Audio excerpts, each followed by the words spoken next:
위대한 우리 조국 대한민국을 봐도 하나님이 아니면 결코 설명될 수 없는 나라가 바로 우리 조국 대한민국입니다. 아멘. 저는 3년 전에 조기 은퇴를 하고 여러 나라에 가서 선교사님들을 섬기고 또 디아스포라 단열기도를 통해서 연합 운동을 일으키고 있는데 작년에도 내가 10여 개국 이상의 나라를 다녔거든요. 근데 나갈 때마다 깨달은 게 있어요. 야, 정말 우리나라 좋다. 아멘. 우리 대한민국처럼 살기 좋은 나라가 어디 있는가. 아멘. 여러분 그러죠? 아멘. 정말 우리 대한민국이 너무나 살기 좋은 나라. 마음대로 핸드폰을 뒤어지게 꽂고 다닐 수 있는 나라. 핸드폰로 손에 들고 다닐 수 있는 나라. 아멘. 제가 지난 노을에 파리 가가지고요 백팩을 잃어버렸어요. 식당에 들어가는데도 소매치기가 와서 가져가더라고요. 카드도 잃어버리고 핸드폰도 잃어버리고. 근데 여러분 우리나라는 굉장히 안정된 나라. 아멘. 핸드폰 들고 다닌다고 해서 누가 치가는 거 같잖아요. 맞아. 모든 게 빨라요. 먹거리도 풍성하고 에어컨도 빵빵하게 나오고. 파리에 갔더니 에어컨이 없어요. 한딩방에서 설교를 했어요. 아니 파리가 얼마나 힘들어요. 제 아이들이 미국에 살고 있는데 미국에 갈 때마다 정말 바리바리 많은 것을 싸가지고 갑니다. 가방이 터지도록. 그런데 올 때는 사가지고 올 게 없어요. 미국이라고 하는 나라에서 사가지고 올 게 없어가지고 가방 속에 가방을 넣어가지고 올 때가 있습니다. 무슨 얘기냐 그러면 정말 우리 조국 대한민국은 하나님의 은혜가 아니면 설명될 수 없는 나라입니다. 아멘. 얼마 전에 뉴스 뒤에 보니까 세계 여러 나라의 내가 찍을 수 있다니 국력을 얘기하고 있어요. 한국도 소개하고 있는데 우리 대한민국이 몇인지 아세요? 6위가 됐어요. 6위. 아멘. 미국, 중국, 러시아, 영국, 독일에 이어서 우리나라의 국력이 말이죠 6위라는 거예요. 아멘. 저는 깜짝 놀랐어요. 프랑스가 우리 밑에 있더라고요. 7위. 일본은요 8위더라고요. 여러분 우리나라를 지배하고 그렇게 고통과 신음을 안겨주었던 일본은 우리나라보다 많이 있더라고요. 근데 그 이유가 뭐냐 보니까 K방산, K컬처, K푸드. 여러분 전 세계 나가보게 되면 정말 한류 열풍이 장난이 아니에요. 멕시코에를 가봐도요. 우리 한국 식당에서 많은 젊은이들이 줄을 서서 먹고 있어요. 들어가서 뭘 먹냐 봤더니 떡볶이를 먹고 있어요. 불고기를 그렇게 좋아해요. 얼마 전에 미국과 멕시코에서 보게 되면 우리 BTS 그 친구들이 공연을 했잖아요. BTS 아시죠? 네. 모르시는 분이 계세요? 목사님들 모르시는 것 같은데 어떤 분은 BTS라고 그러는 보톡스라고 그러는데 그거 아닙니다. BTS 친구들이 있는데 뜻은 뭐야? 그 친구들이 공연을 하는데 장난이 아니에요. 그 많은 젊은이들이 모여서 이제 떼창을 했는데 어떤 떼창을 한지 알아요? 아리랑을 불렀어요. 그 예국의 젊은이들이 우리말로 아리랑 발음이 잘 안 되는데 떼창을 불러요. 저는 그 영상을 보면서 너무 감격스러웠어요. 여러분 이 모든 것들이 뭐예요? 하나님의 은혜죠. 아멘. 일제 강점기를 벗어나서 축구를 회복한 것도 하나님의 은혜. 아멘. 그리고 광복 이후에 전폭하는 자유를 잃어버리고 가난과 억압과 고통 속에 신음하며 살아가고 있습니다. 하나님께서는 우리 대한민국의 자유민주주의와 시장경제를 허락해 주셔서 한강의 기적이라 일컬을 만큼 아멘. 세계 경제 10위라고 하는 경제 대국을 이루며 살아가고 있습니다. 여러분 이 모든 것들이 뭐예요? 우연히 주어진 것이 아닙니다. 하나님의 은혜입니다. 아멘. 아멘. 하나님이 하셨습니다. 아멘. 정말 하나님이 하셨어요. 하나님의 은혜가 아니고서는 설명될 수 없는 나라가 우리 조국 대한민국이라는 사실입니다. 아멘. 특별히 오늘의 대한민국이 있기까지 아멘. 크게. 여러분 나라를 위하여 금식하며 기도했던 구국 기도자들이 얼마나 많았는지 모릅니다. 아멘. 제가 젊을 때만 해도 삼각산 청교산에 가보게 되면 기도할 자리가 없을 정도로 밤낮을 맞아가면서 그렇게 단절히 나라와 민족을 위해서 기도했던 부국 기도자들이 있었습니다. 저는 그분들의 기도의 열매가 오늘의 대한민국을 이끌었다라고 생각합니다. 아멘. 그런데 이 시대를 살아가는 우리들에게 역사적인 과합이 남아있어요. 그 역사적 과합이 무엇이고 하면은 평화적인 복음의 통일을 이루는 것입니다. 아멘. 그러면 어떻게 하면 평화적인 복음의 통일이 이 땅 가운데 이루어질 수 있는가? 저는 하나님의 영, 성령의 능력에 의해서만이 이루어진다라고 믿습니다. 아멘. 스가랴 4장 6절에 보니까 하반절에 이렇게 말씀합니다. 이는 힘으로 되지 아니하고 능력으로 되지 아니하고 오직 나의 영으로 되느니라. 아멘. 여러분 이 말씀 역사적 배경을 다 아실 겁니다. 바빌론의 70년 포로 생활을 청산하고 돌아와서 무너진 성전을 재건하고자 할 때에 하나님께서 주신 말씀입니다. 하나님의 스가랴 선지자를 통해서 환상을 보여주셨어요. 숭근 등대의 환상을 보여주시면서 하신 말씀입니다. 여러분 왜 유다 백성들이 바벨론의 예루살렘의 성벽이 무너지고 성전이 불에 타고 또 많은 그 유능한 사람들이 바벨론에 끌려가 포로 생활을 하게 되는 이유를 다 아실 것입니다. 약속대로 포로 생활 70년을 마쳤을 때에 그들이 돌아와서 무너진 성전을 재건하고자 했습니다. 그때의 인솔자가 바로 수르바벨이라고 하는 총독이었습니다. 그런데 무너진 성전을 재건하고자 했지만 여러 가지 어려움으로 인해서 성전 재건이 중단되었습니다. 성전 건축이 진행되지 못하고 중단되었어요. 성전 건축이 중단된 여러 가지 이유가 있는데 첫 번째 이유는 경제적인 노력이었습니다. 여러분 성전을 재건하려고 하면 돈이 필요하지 않습니까? 70년 동안 포로 생활만 하고 돌아온 그들에게 무슨 돈이 있겠습니까? 경제적인 어려움이 문제가 첫 번째 이유였습니다. 두 번째 이유는 군론이 분열되었다는 것입니다. 모든 백성이 한 마음이 돼서 여러분 성전을 건축하고자 해도 어려운데 군론이 분열됐어요. 어떻게 분열됐어요? 바벨론 70년 포로 생활을 하는 가운데 태어난 사람들은 성전을 경험하지 못한 세대의 사람들이잖아요. 그러니까 그들은 말합니다. 아니 지금 먹고 살기도 어려운데 무슨 성전을 짓는다고 그러냐? 짓지 말자는 거 아니야. 짓더라도 추후에 차차 짓자라고 말합니다. 군군이 분열되었어요. 세 번째는 외세의 위협입니다. 사마리아 주변 국가들의 반대가 만만치 않았어요. 특별히 사마리아 사람들은 우리도 하나님의 백성이니까 우리도 함께 성전을 재건하는 일에 동참하게 해달라고 요청을 했어요. 근데 거절을 당했잖아요. 그래서 과거에 이방인과 결혼을 해서 혼혈인이 되었기 때문에 너희들은 성전 재건에 참여할 수 없다라고 거절을 당하게 됐어요. 그러자 그들이 어떻게 했어요?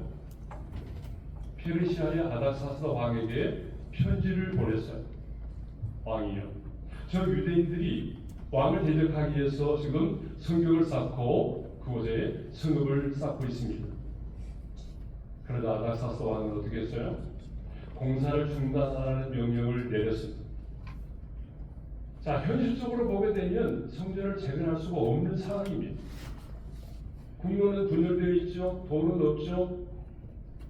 외세의 위협은 가중되고 있죠. 더군다나 아닥사스 왕이 성전을 재건하지 말 것을 명령을 내렸습니다. 그때에 하나님께서 스가랴 선지자에게 숭근 등대의 환상을 보여주시면서 말씀을 하셨습니다. 그래서 스가랴 4장에는 어떤 환상이 나오냐면 숭근 등대의 환상이 나옵니다. 숭근 등잔대는 교회를 말합니다. 계시록을 보게 되면 사도 요한이 밤모섬에서 7 큰 촛대를 보게 되는데 7 촛대는 7 교회이라고 말씀하고 있습니다. 재앙으로 인하여 어두운 이 세상에 빛을 발하는 것이 뭐예요?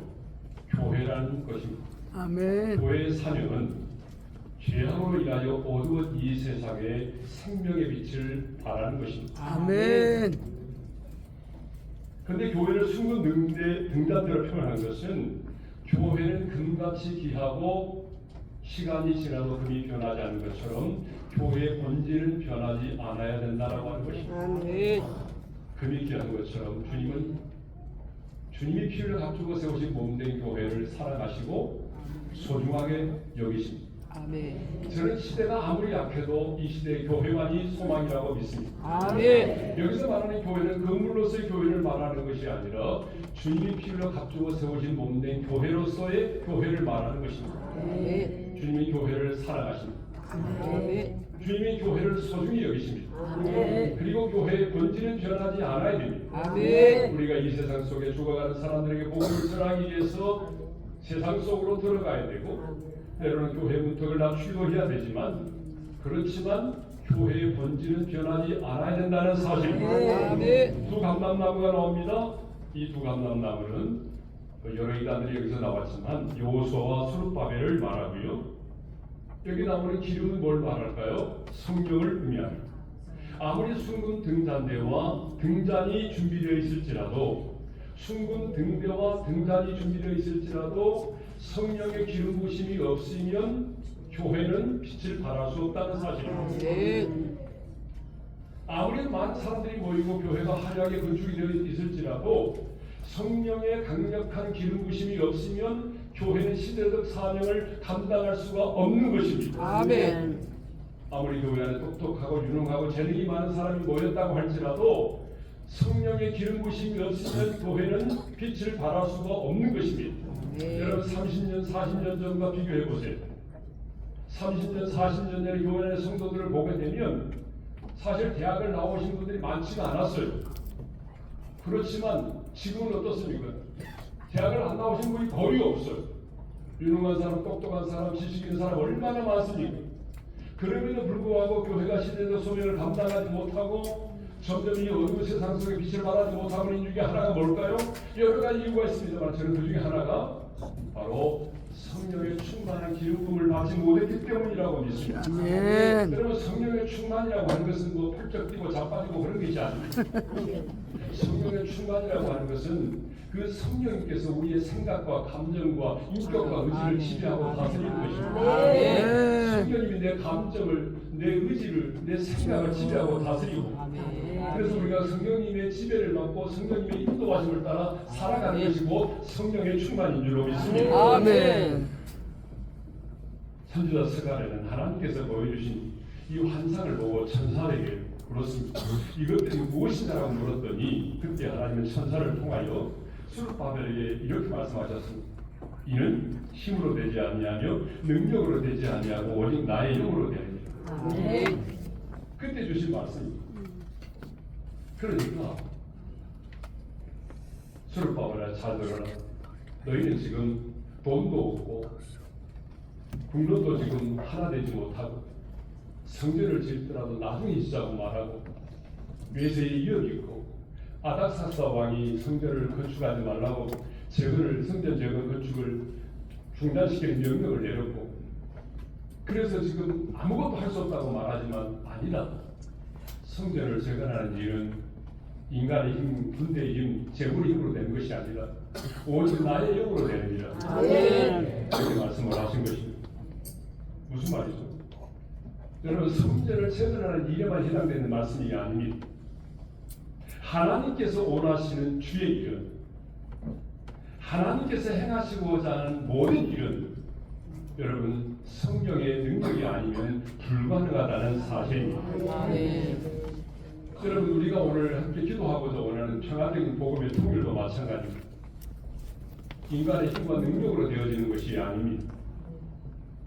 하나님의 영이 이 땅 가운데 임할 때 그 성령의 기름 부심 가운데 평화적인 복음의 통일도 이루어지는 것입니다. 여러분 우리 인생에는 우리 힘과 능력으로 할 수 없는 일들이 너무나 많습니다. 아무리 최첨단의 전자제품을 구입했을지라도 전원이 공급되지 않으면 무용지물인 것처럼 하나님의 영이 함께하지 않으면 아무리 완벽한 사람이라도 실패할 수밖에 없는 것입니다. 저는 35년 담임 목회를 하고 초기 은퇴를 했는데 35년의 목회를 마치고 제가 내린 결론이 하나 있습니다. 신앙생활의 마지막 결론은 성령 충만이라는 사실입니다. 우리의 신앙생활의 모든 마지막 결론은 성령 충만입니다. 네. 여러분, 성령님이 함께 하셔야 우리가 그 두려움을 몰아내고 네. 담대한 자로 살아갈 수가 있습니다. 아멘. 성령님이 함께 하실 때에 우리가 영적인 전쟁에서 승리할 수가 있습니다. 아멘. 여러분, 성령님이 함께 하실 때에 우리는 인생의 풍랑도 이겨낼 수 있고 네. 인생의 밤중에도 하나님을 노래할 수가 있는 것입니다. 성령님이 함께 하실 때에 우리는 새로운 시대를 만들어가고 선한 영향력인 사람이 될 수가 있습니다. 아멘. 성령님이 함께 하시면 근심하는 자 같으나 기뻐하는 삶을 살아갈 수 있고 아멘. 아무것도 없지만 모든 것을 가진 자처럼 당당하게 살아갈 수가 있는 것입니다. 아멘. 그래서 저는 신앙생활의 결론은 언제나 성령 충만이다라고 믿습니다. 아멘. 그러면 그 성령이 언제 역사하시느냐? 그 성령이 언제 역사하시느냐? 여러분 성경을 보시면 성령님은 언제나 기도할 때 역사하셨습니다. 아멘. 오순절 광야의 다락방에 성령의 불이 임했는데 그때도 보게 되면 120명의 성도들이 한 곳에 모여서 마음을 같이하여 합심으로 기도할 때에 바로 그 현장 속에 성령님이 임하셨습니다. 아멘. 자, 그러면 우리가 어떻게 기도를 해야 되느냐? 느헤미야 심정으로 기도를 해야 됩니다. 그래서 아멘. 제가 오늘 느헤미야서를 함께 여러분과 나누고 싶은데 시간이 많이 갖게 되면 정말 빨리 합니다. 제가 엄청나게 빨리 하고 있습니다. 느헤미야는 어떤 사람입니까? 아닥사다 왕의 술관원으로 수상궁에 거하고 있었습니다. 그런데 그는 유다를 다는 하나니아를 통해서 유다와 예루살렘의 형편을 물었습니다. 남아있는 자들이 큰 환난을 당하고 능욕을 받고 예루살렘의 성벽이 허물어지고 성전이 불에 탔다라는 안타까운 소식을 듣게 되었습니다. 이 소식을 들었을 때 느헤미야는 어떻게 했나요? 슬퍼했습니다. 이마를 덮고 앉아서 울고 수일 동안 슬퍼했습니다. 자신의 지혜에 만족하지 않고 자신의 처한 상황에 그 상황에 몰입되지 않고 그는 슬퍼했습니다. 여러분 왜 마음 아파하고 울었는지 아십니까? 사랑했기 때문입니다. 내가 누군가를 사랑하게 되면 그 사람의 아픔이 나의 아픔으로 다가오고 여러분 그러잖아요. 내가 누군가를 사랑하게 되면 그 사람의 눈물이 나의 눈물이 되는 것입니다. 느헤미야는 나라를 사랑했습니다. 나라를 너무나 사랑했기 때문에 포국에 대한 안타까운 소식을 들었을 때에 그는 수일 동안 앉아서 슬퍼했습니다. 그런데 운다고 해서 문제가 해결되는 건 아니잖아요. 그런 슬픔의 자리에서 기도의 자리로 나아갔습니다. 그래서 그는 기도의 무릎을 꿇었습니다. 그런데 누구에게 기도했습니까? 여러분 기도는요. 기도의 내용보다 중요한 것이 기도의 대상입니다. 왜냐 그러면 기도의 대상이 누구냐에 따라서 기도의 내용이 달라지기 때문이죠. 그럼 누구에게 기도했습니까? 하늘의 하나님께 기도했습니다. 아멘. 하늘의 하나님 여호와의 크고 두려우신 하나님, 하늘의 하나님께 기도했습니다. 아멘. 언약을 지키시는 하나님께 기도했습니다. 아멘. 우리를 베푸시는 하나님께 기도했습니다. 아멘. 어떻게 기도했습니까? 금식하며 기도했습니다. 아멘. 그다음 두 번째로는 자기의 죄를 자백하며 기도했습니다. 나와 아멘. 내 아버지의 집이 범죄했다라고 말합니다. 아멘. 사실 어떻게 보게 되면 느헤미야는 역사의 피해자. 자신의 조상들이 지은 죄로 말미암아 어때요? 포로로 끌려온 사람이기 때문에 어떻게 보게 되면 역사의 피해자입니다. 그럼에도 불구하고 나와 내 아버지의 집이 죄를 지었다라고 말합니다. 이렇게 우리 민족이 고통 가운데 있게 된 것은 나와 내 아버지의 집이 죄를 지었습니다. 누구 때문이라고 말하지 않았습니다. 나와 내 아버지의 집이 죄를 지었다라고 말합니다. 그런데 우리는 끊임없이 어떻습니까? 자신의 죄와 책임을 인정하려고 하지 않고 저 사람 때문이라고 말합니다. 저 인간 때문이라고 말하죠. 느헤미야는 자기 민족이 이렇게 어려움을 당하고 예루살렘 성벽이 무너진 것은 바로 죄 때문이라는 사실을 알았어요. 그래서 이 민족을 살리는 길은 바로 회개밖에 없다는 사실을 알았습니다. 여러분 이 민족을 살리는 길은 뭐예요? 우리가 회개하는 것입니다. 아멘. 우리의 조국 대한민국이 지은 죄를 회개하는 것입니다. 아멘. 교회 거룩을 잃어버린 것들에 대한 회개, 종교 지도자들이 지은 그 교만과 배역한 죄들을 회개하는 것입니다. 회개가 필요합니다. 여러분 이거 아세요? 심판의 능력보다 회개의 능력이 훨씬 크다는 사실. 아멘. 심판의 능력보다도 회개의 능력이 훨씬 큽니다. 아멘. 여러분, 의 10사람이 없어서 소돔과 고모라가 멸망을 당하지 않았습니까? 여러분, 이것을 보게 되면 하나님이 찾으시는 의 10명이 있었다면 소돔과 고모라는 멸망을 당하지 않았다는 것이죠. 이것을 통해서 우리가 알 수 있는 게 뭡니까? 하나님의 심판의 능력보다도 회개가 훨씬 능력이 있다는 사실입니다. 아멘. 하나님이 찾으셨던 의인은 죄를 한 번도 지어보지 않은 사람을 말하는 것이 아닙니다. 연약한 인간임에도 불구하고 하나님을 경외하며 무릎을 꿇고 두 손을 들고 마음을 찢으면서 그 성을 위하여 기도하는 사람이 하나님이 찾으셨던 의인이었습니다. 아멘. 그러므로 여러분, 누군가를 비난하고 정죄하기보다는 나와 내 집이 범죄하였습니다라고 고백했던 니에미야 심정을 가지고 여러분이 회개하고 하나님이 찾으시는 의인이 될 수 있기를 바랍니다. 아멘. 마지막으로 헌신의 기도를 드렸습니다.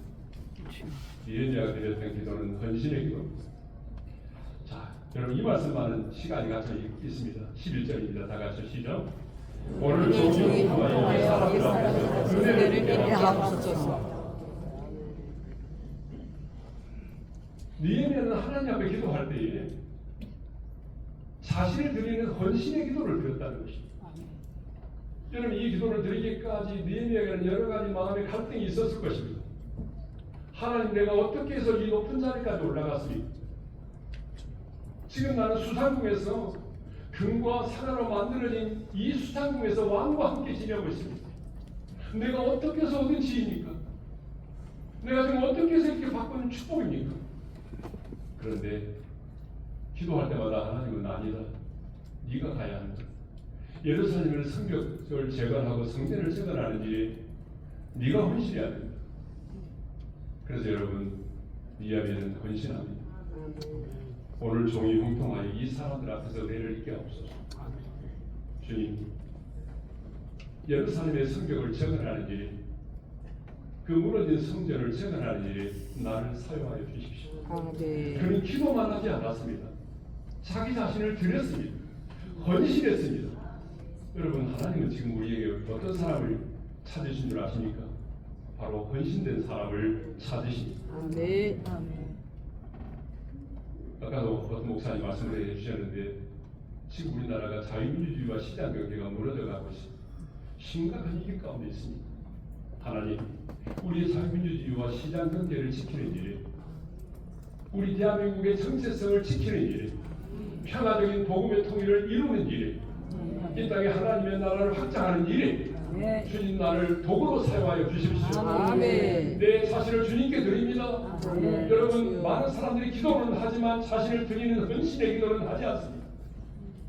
오늘 이 자리가 단순히 기도만 하는 자리가 아니라 이 나라와 이 민족을 위하여 지금 우리가 처해 있는 인생의 위기 앞에서 내 자신을 하나님께 드리는 헌신의 기도를 드리는 결단의 시간이 될 수 있기를 바랍니다. 아멘.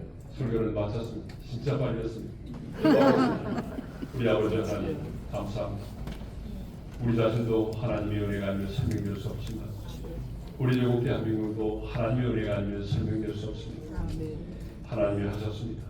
하나님이 이루셨습니다. 아멘. 하나님의 은혜를 잊지 말게 도와주시고 아멘. 지금 우리의 시대 앞에 주어진 역사적인 과학, 평화적인 복음의 통일을 이루는 일에도 니에미야처럼 기도하게 하시고 아멘. 우리 자신을 헌신하게 도와주시옵소서. 그래서 우리가 살아생전에 하나님 아버지 복음의 통일을 보게 하여 주옵소서. 예수님 이름으로 기도합니다. 아멘.